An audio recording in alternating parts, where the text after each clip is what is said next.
있습니다.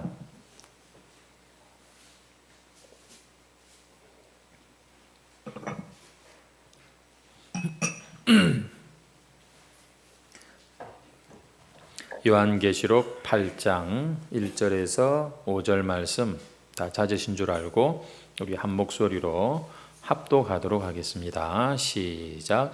일곱째 인을 떼실 때에 하늘이 반시간쯤 고요하더니 내가 보매 하나님 앞에 일곱 천사가 서 있어 일곱 나팔을 받았더라. 또 다른 천사가 와서 제단 곁에 서서 향로를 가지고 많은 향을 받았으니 이는 모든 성도의 기도와 합하여 보좌 금제단에 드리고자 함이라. 향연이 성도의 기도와 함께 천사의 손으로부터 하나님 앞으로 올라가는지라. 천사가 향로를 가지고 제단에 불을 담아다가 땅에 쏟음에 우레와 음성과 번개와 지진이 나더라. 아멘. 오늘 본문 말씀으로 말세와 성도의 기도라는 제목으로 함께 은혜를 나누도록 하겠습니다. 오늘 우리가 이제 계시록 8장에 들어서는데 이 8장은 이 앞에 7장과 연결이 된다기보다는 6장과 연결이 된다 이렇게 이해를 하시면 되겠습니다. 여러분 6장을 보시면은 이 어린 양이 일곱 그 인들을 하나하나 떼는 장면이 나오고 그때마다 이 세상에 온갖 재앙의 징조들이 나타나는 것을 우리가 이미 보았습니다.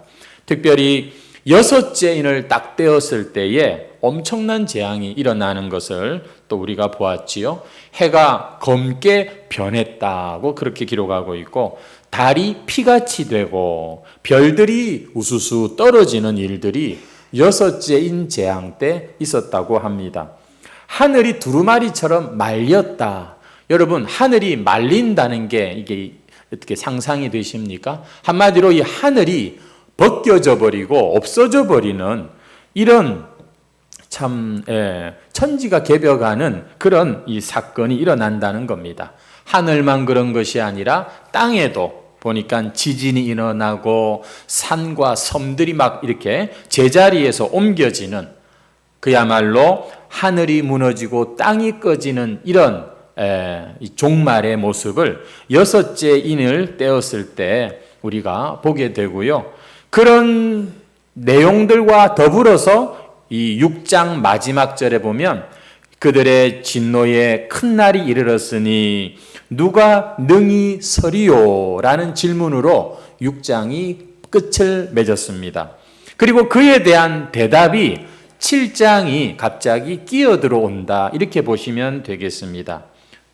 누가 그 때에 능히 이 심판의 참 앞에 설 수 있을까라고 할 때 바로 하나님께 인침을 받은 자 14만 4천 명이 그 자리에 설 수 있다는 것을 보여주고 있는 것이 바로 7장의 내용인 것이죠. 아무튼 그래서 우리가 7장을 통해서 이 14만 4천에 대해서 또 하늘에 또 완성된 참 이 능히 셀 수 없는 허다한 큰 무리에 대해서 우리는 살펴보았고 이제 다시 여섯째 인까지 떼었고 이제 일곱째 인으로 넘어오는데 그게 바로 8장 1절에 이제 나옵니다. 일곱째 인을 떼실 때에 그죠? 순서가 그러니까 지금 이 6장 마지막 절에서 8장 1절로 이렇게 이 일곱 인이 떼어지면서 이 세상에 어떤 재앙이 임하는가를 보게 되는 것이죠. 한번 다시 1절을 보시겠습니다. 일곱째 인을 떼실 때에 자 이제 어떤 일이 일어날까요? 이미 앞에서 하늘이 두루마리처럼 말려버리고 별들이 떨어지는 해와 달이 변하는 이런 역사를 보게 되었는데 그 이후에 나타날 더 큰 재앙이 뭐겠습니까? 본문에 보니까 이상하게 조용하더라 이런 말이 나옵니다. 일곱째 인을 딱 떼니까 하늘이 반시간쯤 고요했다 이렇게 기록하고 있지요. 예. 그리고 나서 2절에 보니까 7 나팔을 천사들이 받고 있는 이런 모습을 보게 됩니다.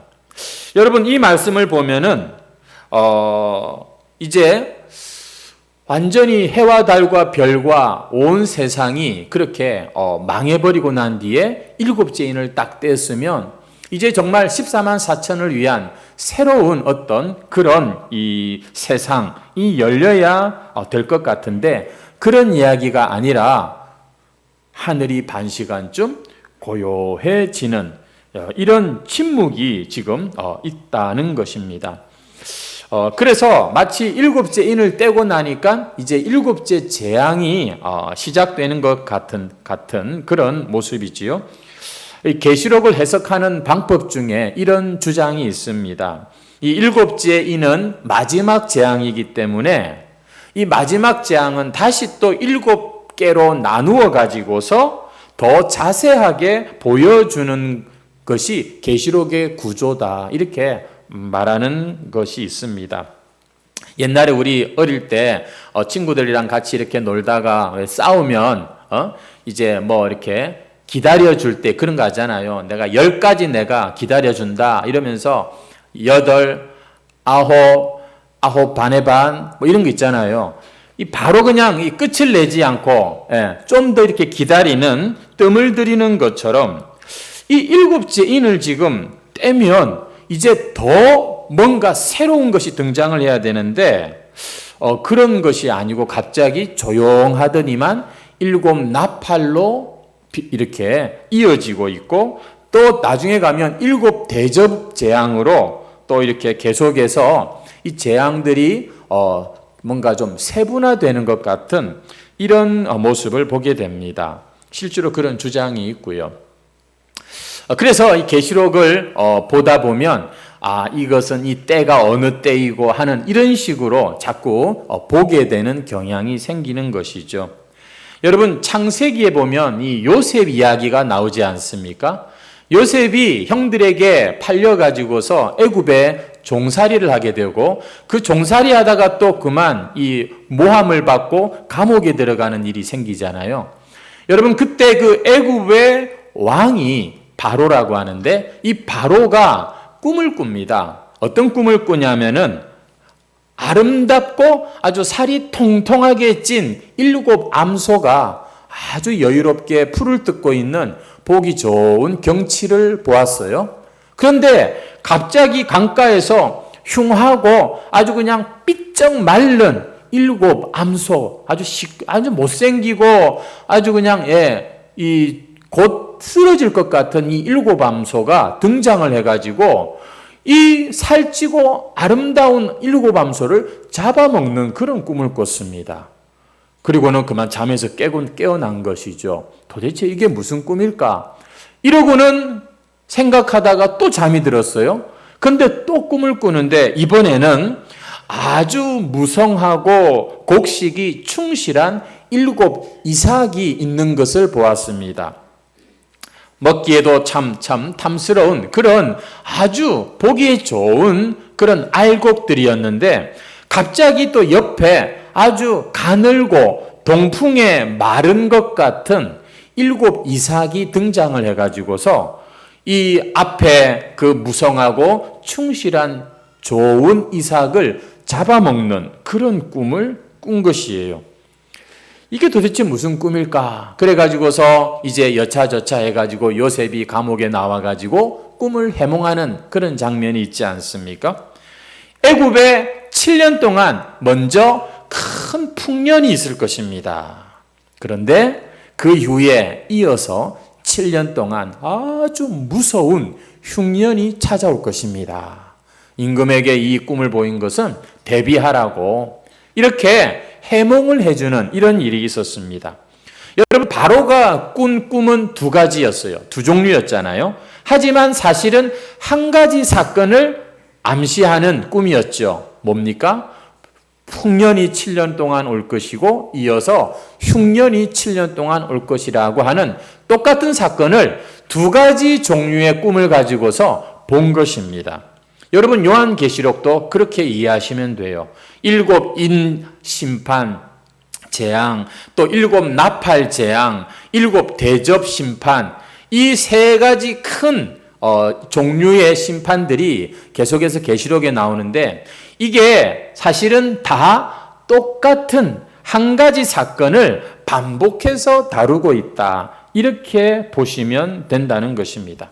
그래서 사실 앞장의 6장에서 볼 때 하늘의 해와 달과 별들이 사라지는 그런 일이 일어나지 않습니까? 하늘이 두루마리처럼 없어져 버리는, 말려버리는, 그냥 걷어져 버리는 이런 역사가 일어났는데 우리가 읽지는 않았지만 오늘 8장 12절에 넷째 천사가 나팔을 부니 해와 달과 별의 3분의 1이 타격을 받고 어두워지고 그것도 3분의 1만 어두워지고 다시 해와 달과 별들이 등장하는 것을 볼 수가 있습니다.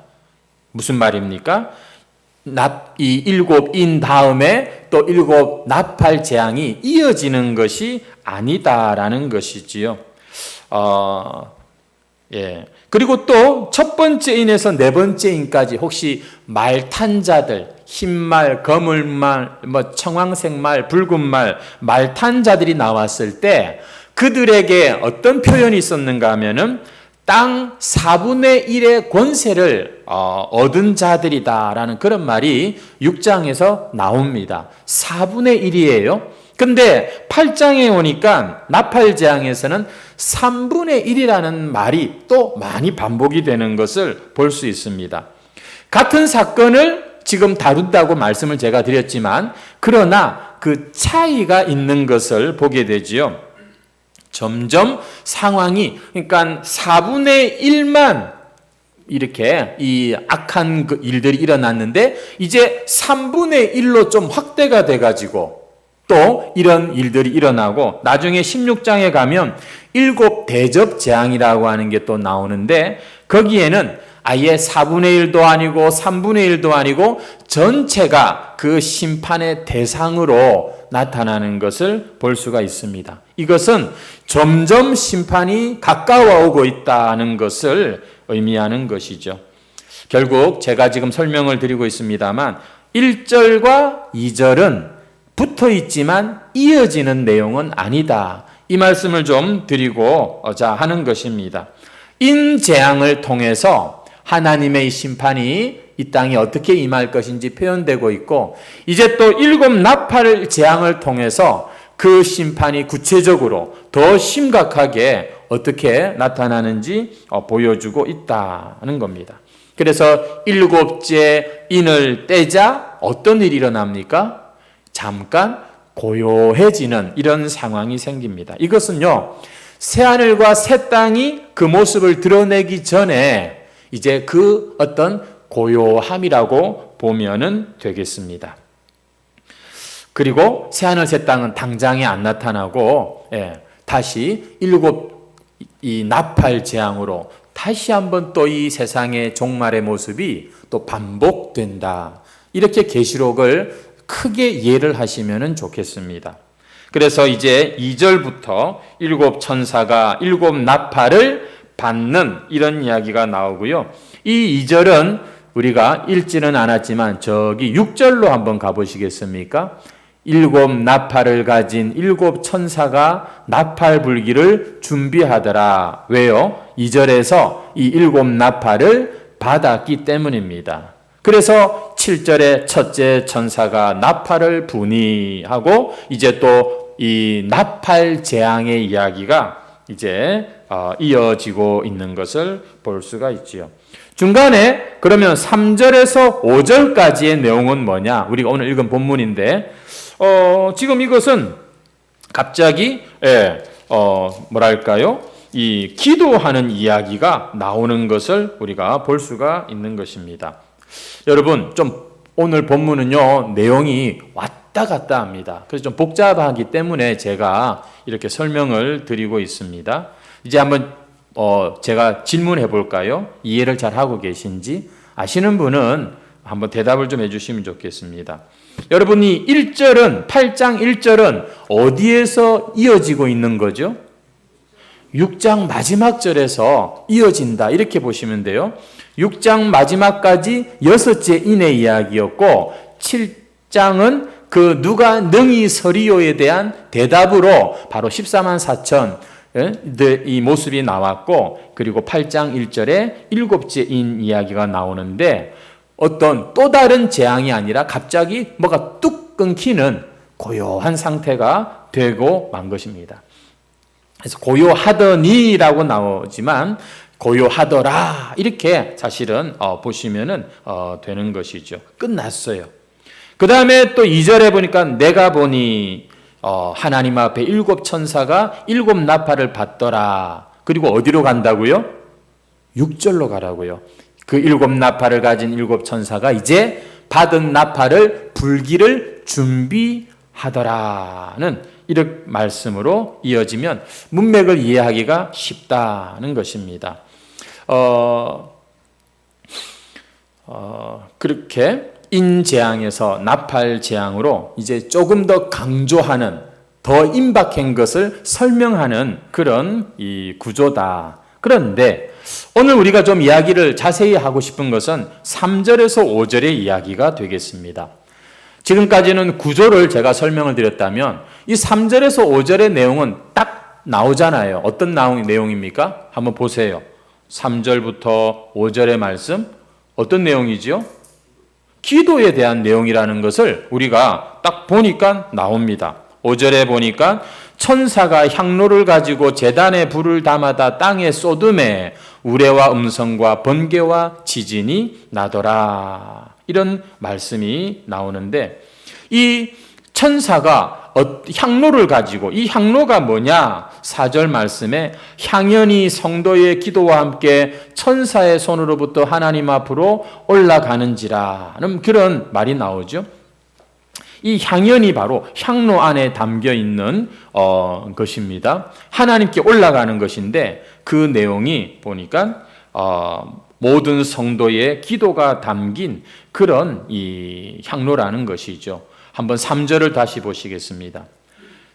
또 다른 천사가 와서 제단 곁에 서서 금향로를 가지고 많은 향을 받았으니 이는 모든 성도의 기도와 합하여 보좌 앞 금제단에 드리고자 함이라. 이런 말씀이 있습니다. 그래서 천사가 그 향로, 기도가 담긴 그 향연과 함께 그 향로를 가지고 제단에 불을 담아다가 땅에 쏟으니까 우레와 음성과 번개와 지진이 나더라. 그것이 바로 이제 나팔재앙에서 하나하나 이제 재앙의 모습으로 나타나게 됩니다. 오늘 설명을 제가 좀 이렇게 많이 드렸는데 이 평소보다 좀 지루하고 이게 무슨 말씀하는가 좀 이해가 안 될 수가 있는데 결론적인 말씀을 제가 먼저 드리겠습니다. 지금 이 이야기는 이제 다가오는 이 재앙들, 심판의 징조들, 이 나팔 재앙이 이 세상을 향한 하나님의 심판인 동시에 성도들의 기도에 대한 응답이라는 것을 오늘 말씀을 드리고자 하는 것입니다. 이해가 되십니까? 먼저 그렇게 기억을 하고 말씀을 우리 3절에서 5절을 좀 더 자세히 봐야 하겠습니다. 하나님은 이 세상의 주인이시고 주권자이신데 하나님이 세상을 창조하시고 또 범죄한 세상을 심판하실 수 있는 유일한 권리가 있는 분이신데 하나님께서 그 주권을 그냥 마음대로 행사하시는 게 아니라 우리의 기도와 더불어서 행사하신다는 겁니다. 하나님의 이 세상을 이루어 가시는 세상 역사에 성도의 기도를 통해서 우리를 지금 동참시키고 있다는 것이지요. 우리가 앞에 6장에서 보면 5째 인을 뗄 때 그 제단 아래 순교자들의 피 흘린 순교당한 영혼들이 어느 때까지 우리가 기다려야 됩니까? 이렇게 외치는 모습을 우리가 보았습니다.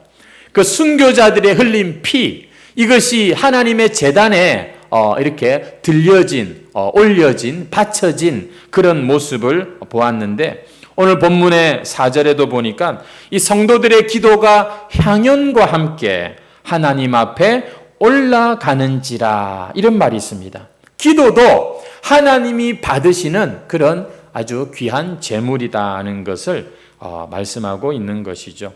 우리가 기도에 대한 교훈을 참 많이 들었지만 오늘 한번 이 시간 다시 이 계시록이 말씀하는 기도의 교훈을 한번 들으려고 합니다.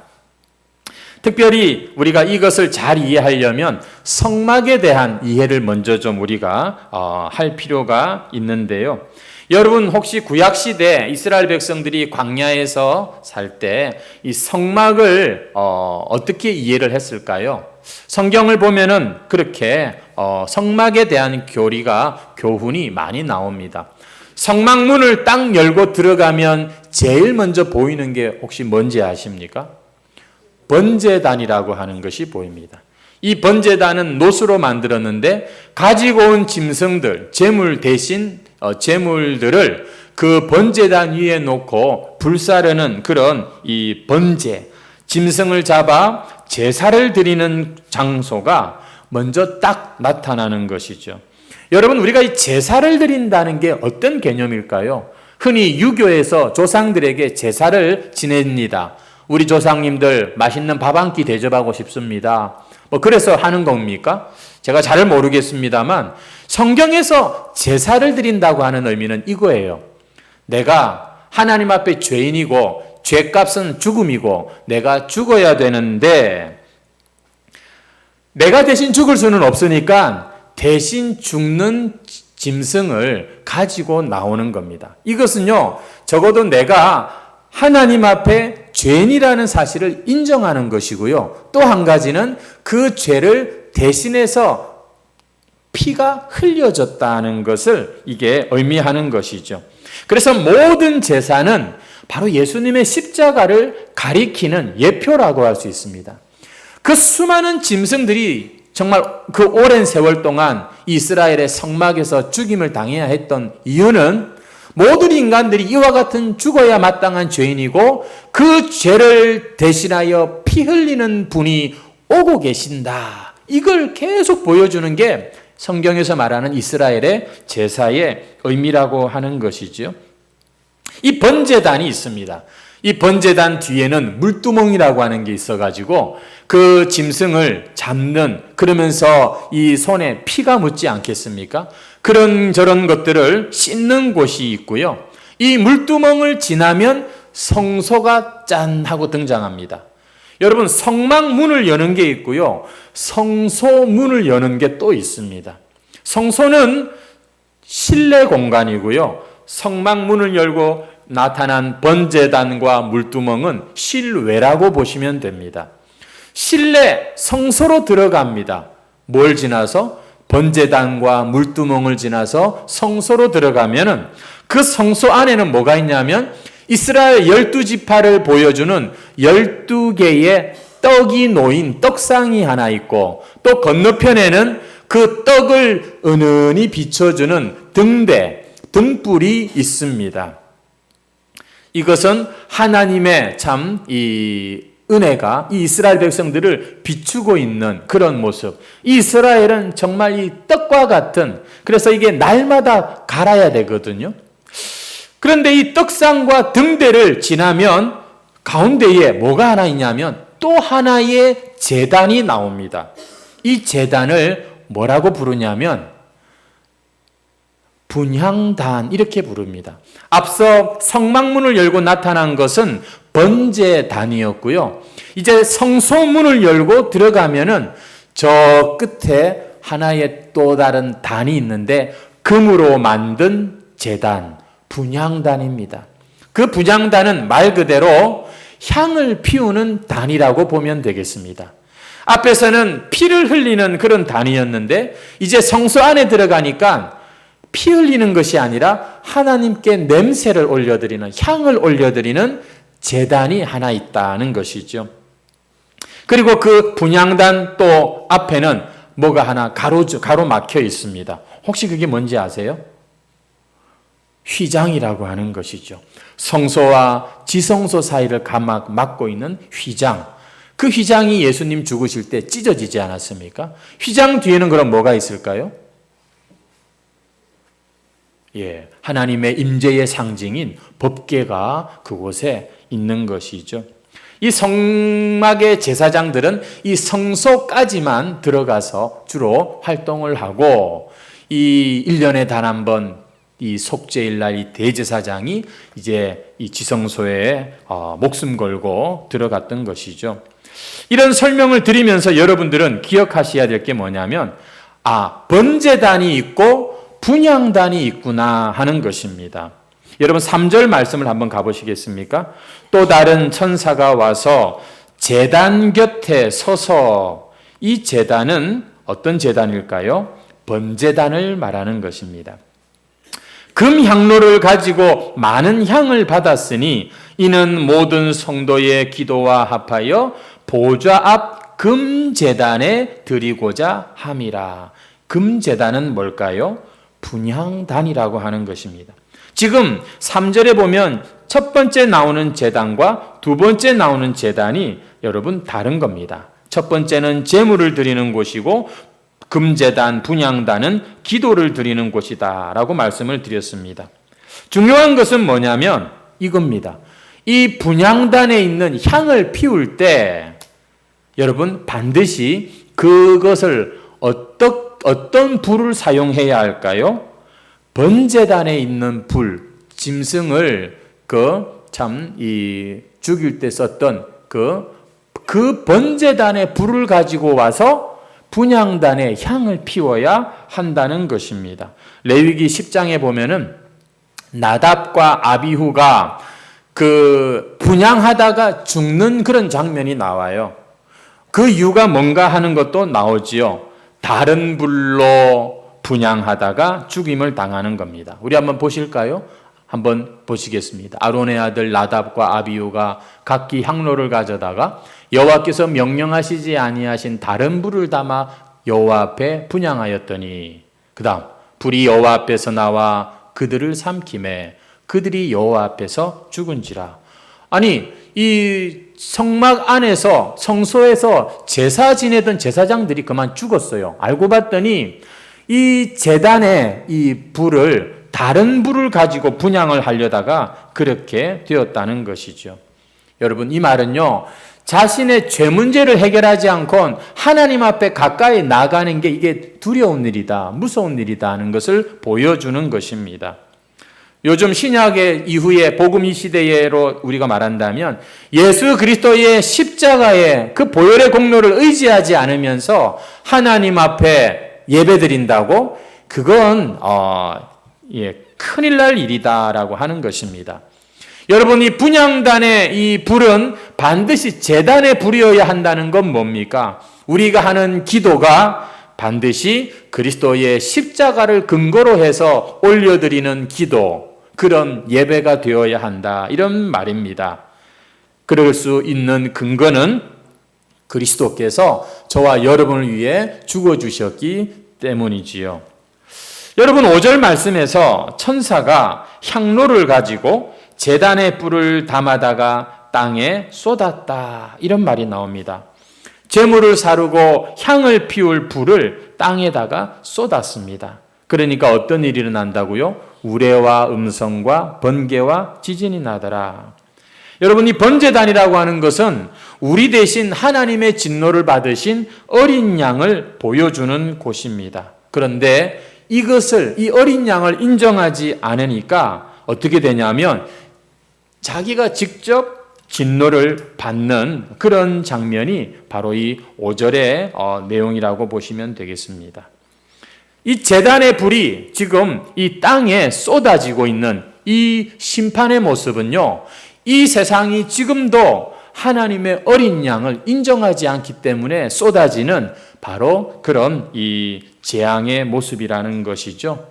그래서 참 분명한 사실은, 여러분, 종교라고 하는 것은 사람의 인격 함량을 위하여서, 도를 더 참 닦기 위해서, 좀 더 도덕적이고 좀 더 수준 있는 그런 삶을 위하여 꼭 필요한 것이다라고 말을 하기 쉬운데, 성경은 절대 그렇게 말하지 않습니다. 누구든지 하나님의 어린 양의 이 피, 이 십자가를 알지 못하고 믿지 못하는 자는 이 심판을 직접 받을 수밖에 없다라고 하는 것이죠.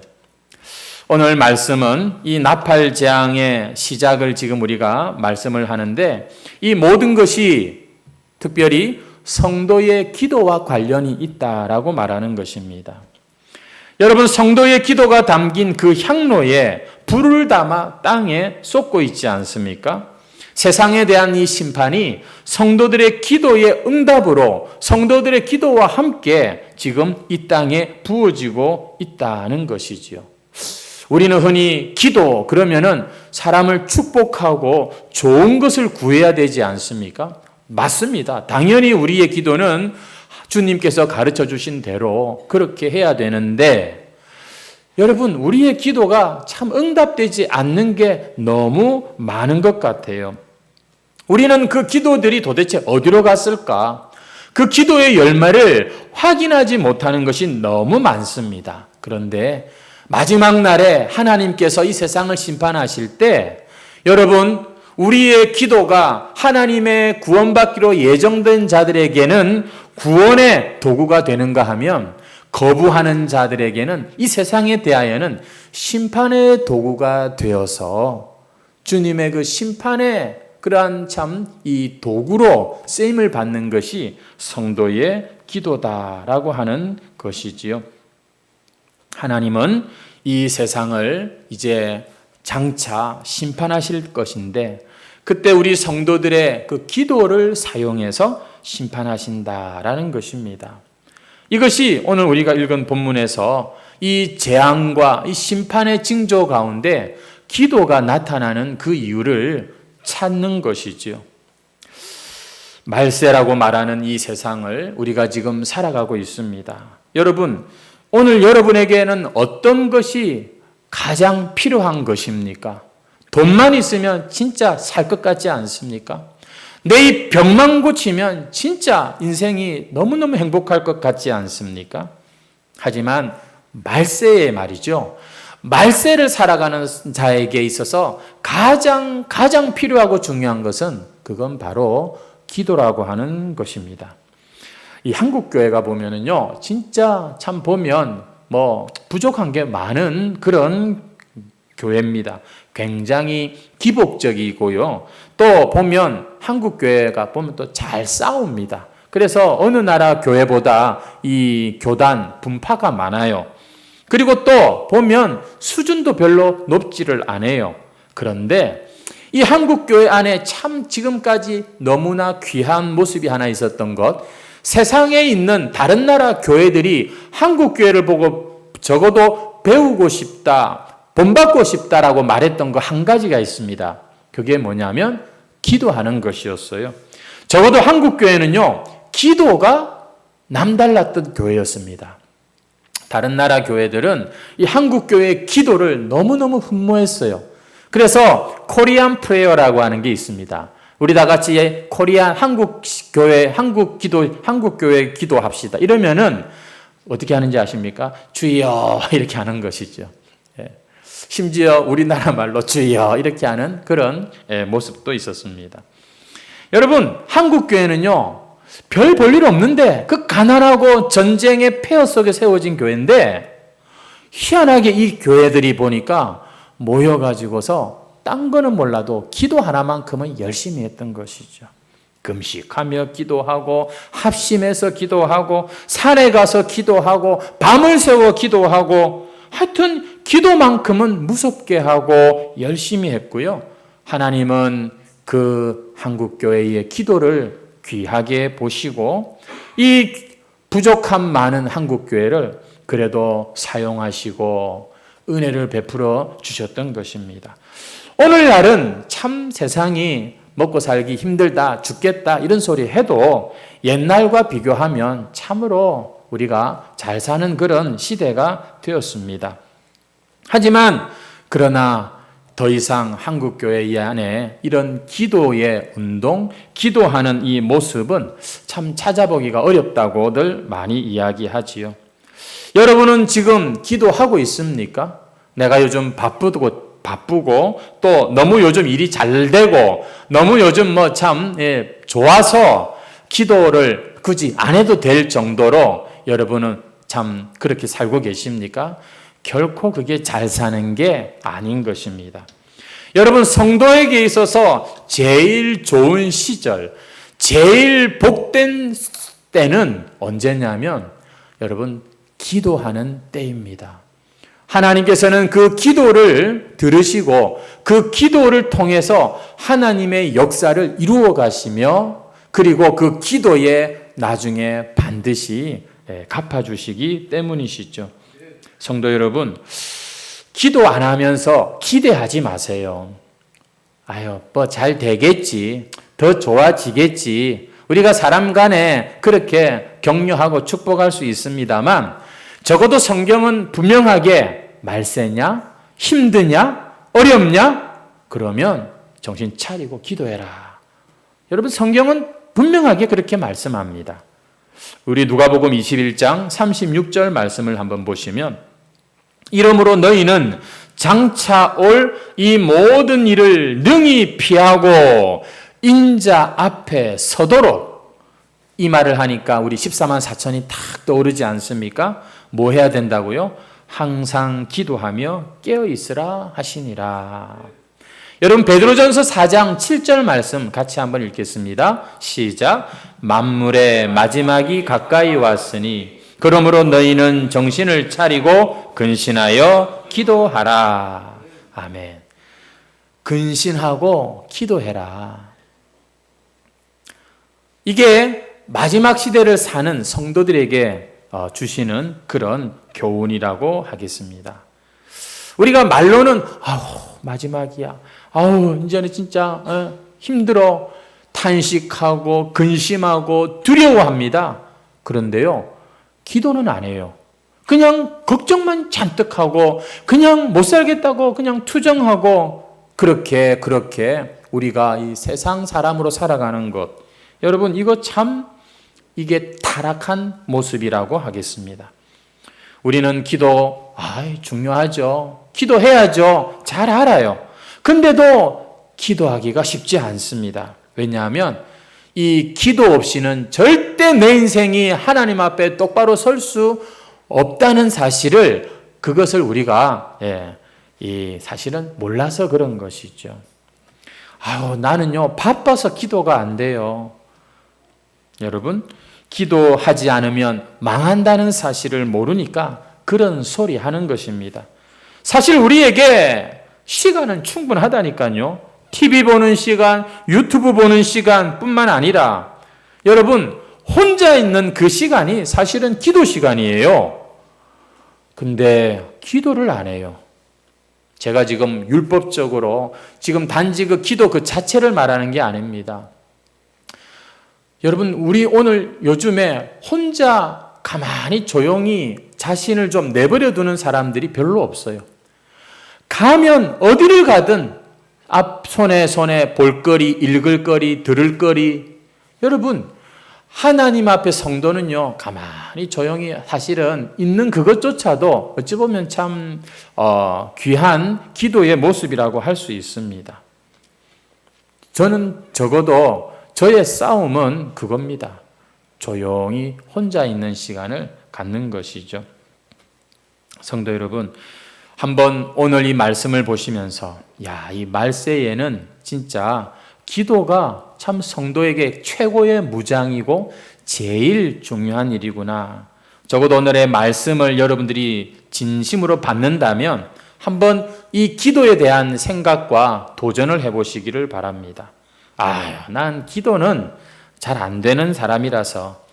여러분, 그래요. 어떤 분은 진짜 기도하라 그러면요 참 웃기는 사람들이 있어요. 기도를 안 하는 게 아니라 못하는 사람들도 있더라고요. 하나님 아버지를 어디 딴 데 가서 찾고요. 보니까 어떻게 저런 분이 지금까지 교회를 오래 다니고 직분까지 맡았나, 이런 생각이 들 수도 있을 정도입니다. 성도 여러분, 말씀을 펼치고 아멘, 아멘 하면서 따라와도 그게 기도가 됩니다. 여러분, 설교를 듣다가도 아멘, 아멘 하고 그것을 잘 받기만 해도 그게 기도가 되는 거예요. 아예 자기는 기도하고 상관이 없다?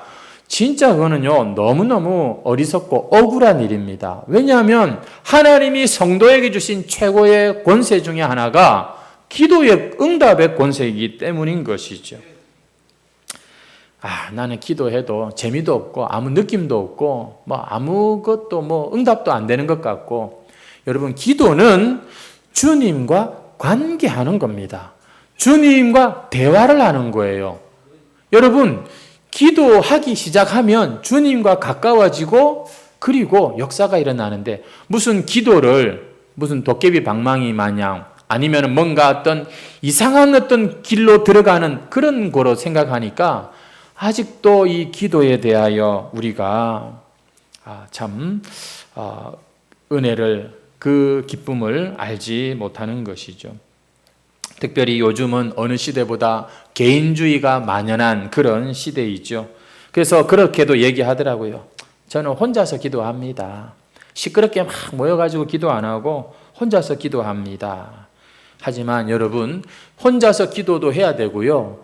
교회는, 한 몸으로 부름받은 교회는 적어도 함께 기도할 수 있어야 그게 당연한 것입니다. 다른 사람의 목소리에 파묻혀서 우리가 함께 하나님 앞에 부르짖는 기도가 없이, 여러분, 이 말세를 어떻게 우리가 이길 수가 있겠습니까? 어떤 분은 이 노후 준비에 너무 관심이 많으셔가지고 보험을 보고 주식을 보고 투자를 어떻게 할 것이며 어떻게 이런 거에 그냥 잔뜩 눌려 있는 분들이 있는데요. 준비하지 말라 소리는 아닙니다만 최고의 노후 준비는 기도인 줄 믿으시기 바랍니다. 성도는 기도에 깨어 있을 때 제일 보기에 아름답고 자신 있어 보이고 지혜가 생기고 용기도 있고, 여러분, 우리는요, 기도로 승리할 수 있는 자들입니다. 오늘이 종교개혁주일인데 그 옛날 500년 전에는 이 진리를 거짓으로 바꾸는 이 로마 가톨릭에 대하여서 일어난 그런 종교개혁운동이었다면, 오늘날은 이 성도들이 진리는 안다고 머리는 잔뜩 커졌는데 이것을 실행할 힘이 없어요.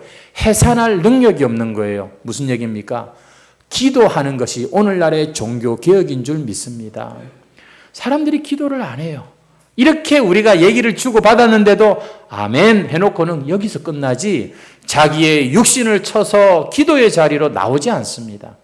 이게 저는 저주라고 봅니다. 저는 이게 지금 바로 우리가 딱 사탄에게 걸려있는 모습이라고 보는 것이죠. 여러분, 참 말세구나 느끼지 않습니까? 근데 희한해요. 걱정하고 염려하지만 기도는 안 해요. 이 나라의 이 저출산 문제, 인구 절벽 시대, 이 한국이란 나라가 지금 비상입니다. 지구촌에서 참 전쟁이 어느 한 지역에서 터졌지만 온 세상이 같이 고통을 나누어져야 될 만큼 이제는 그런 세계를 우리가 살고 있지요. 동성애 문제, 청년들의 실업률, 지금 이 마약 문제, 이 참 노년의 이 고독사, 그리고 자살률, 그리고 우리의 자녀들이 이 마지막 때 어떻게 살아갈까? 신앙으로 살 수 있을까? 이것저것 생각하면 여러분 진짜 걱정만 해가지고 되겠습니까? 무엇보다도 이 잠들어 있는 내 영혼. 성도 여러분, 오늘 우리가 이 종교개혁주일에 다시 한번 우리의 신앙을 기억하는 그런 한번 도전이 있기를 주의 이름으로 축원합니다. 세상을 보면서 탄식하면서도 걱정만 하지 기도하지 않는 우리의 죄를 용서하여 주시고 이 시대를 분별하지 못하여 둔하여진 이 마음을 주님 깨워 주시옵소서. 미련한 다섯 처녀처럼 뭐 하나 들고 있기는 들고 있는데 거기에 기름 없는 것은 모른 채 잠들어 있는 여러분, 이 미련한 다섯 처녀와 같은 모습이 오늘 우리의 모습은 아니겠습니까? 나중에 탄식하고 후회하는 자리에 가지 말고 주님 앞에 주님이 말씀하신 대로 만물의 마지막이 가까웠으니 그러므로 너희는 정신을 차리고 근신하여 기도하라. 다시 한번 이 기도에 마음을 정하시고 이 기도로 이 연말을 잘 마무리하시고 기도로 남은 생애를 준비하는 저와 여러분 되시기를 주의 이름으로 축원합니다. 찬송가 586장 찬송 드리겠습니다.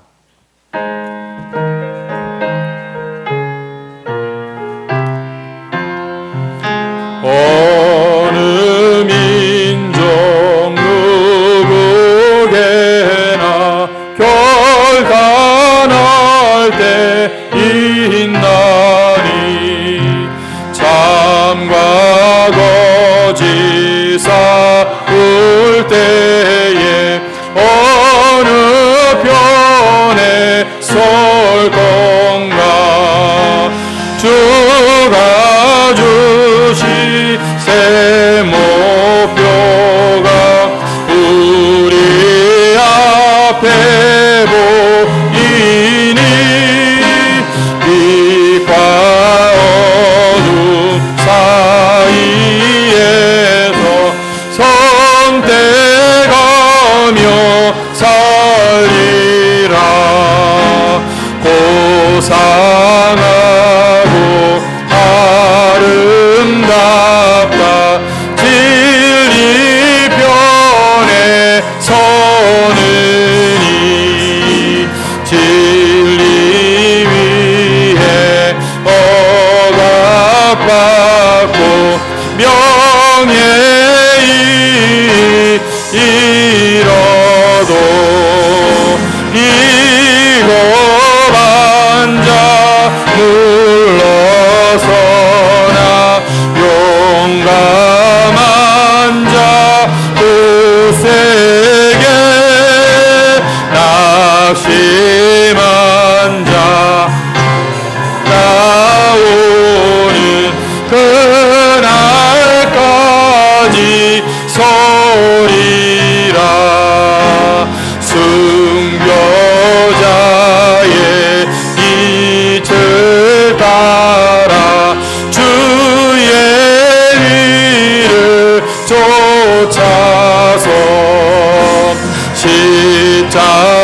십자가를 등에 지고 암만 향해 가리라 새 시대는 새 사명을 우리에게 주나니 진리 따라 사는 자는 전진하리 악이 비록 성하여도 악이 비록 성하여도 진리도 강하다 진리 따라 살아갈 때 어려움도 당하리 우리 가는 그 앞길에 어두운 장막 덮쳐도 하나님이 함께 계셔 항상 지켜 주시리.